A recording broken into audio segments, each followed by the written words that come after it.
Meu pai surrou meu irmão caçula durante anos. E só parou de bater nele no dia que meu irmão se revoltou e ameaçou bater no meu pai. Ele disse que foi por outros motivos, mas acho que foi isso que deu um fim na situação.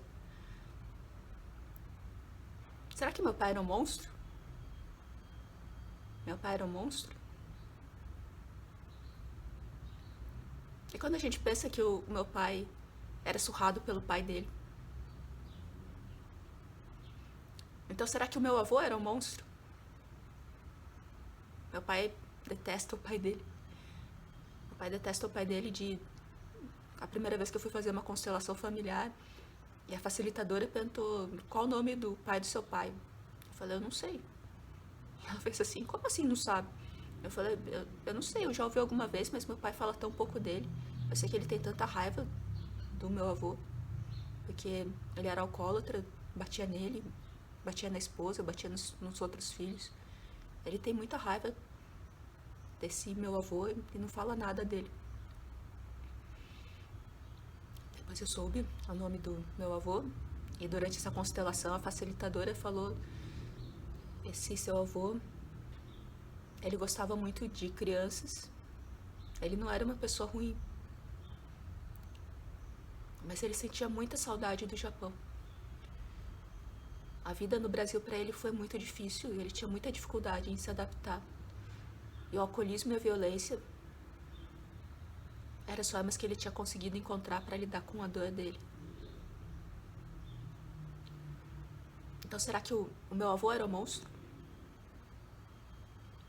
O homem que veio de um país com uma cultura tão diferente, numa época tão difícil para ser imigrante e trabalhar na lavoura, e não conseguia lidar com isso, com tantos costumes tão diferentes, com tantas diferenças culturais, virou alcoólatra, espancava a família, ele era um monstro. E provavelmente ele apanhava do pai dele também, assim como nas gerações passadas, todo um ciclo de violência. Quem que é o monstro? Quem é o monstro? Eu converso com vários homens que me falam com muita raiva de tudo que eles passaram. Eu entendo e respeito isso. Eu sei como pode doer. Mas tem uma coisa que eu preciso te contar. Enquanto a gente precisar apontar o dedo na cara de alguém para falar quem é o monstro, quem é o culpado, quem fez tudo errado, enquanto a gente agir como se não existisse o inconsciente, a ancestralidade, a matéria escura, tantas coisas que a gente não entende da vida das pessoas e mesmo assim a gente acha que pode julgar, analisar e dizer quem é o monstro da história. Enquanto a gente ficar nessa postura, a gente não alcança a felicidade nem a paz.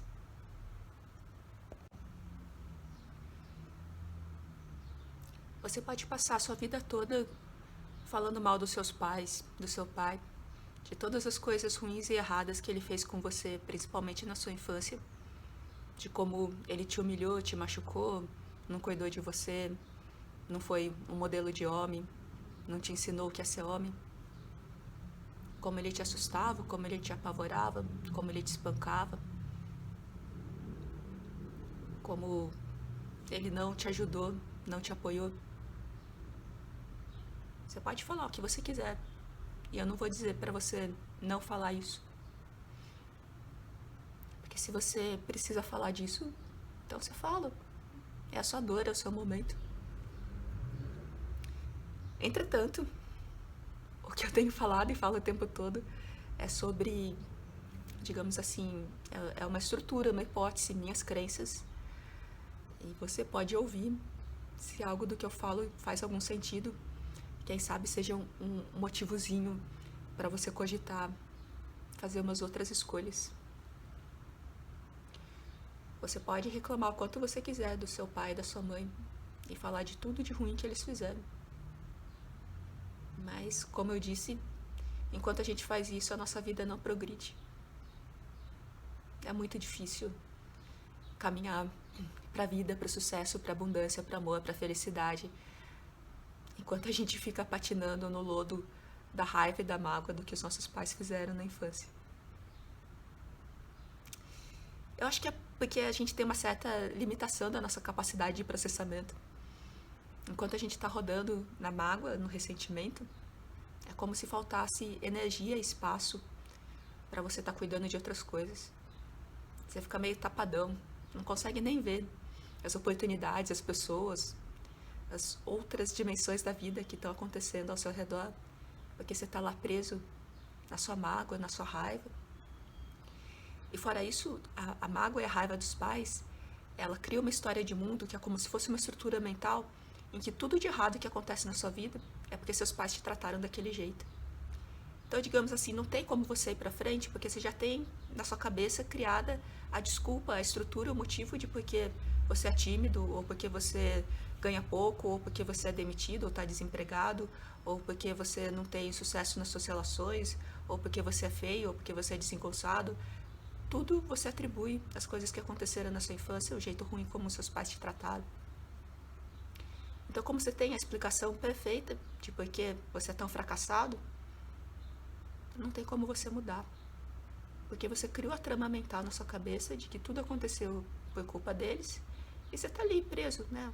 O que eu posso fazer? Eu não posso mudar o passado, aconteceu desse jeito, estou fadado a morrer assim, fracassado, triste.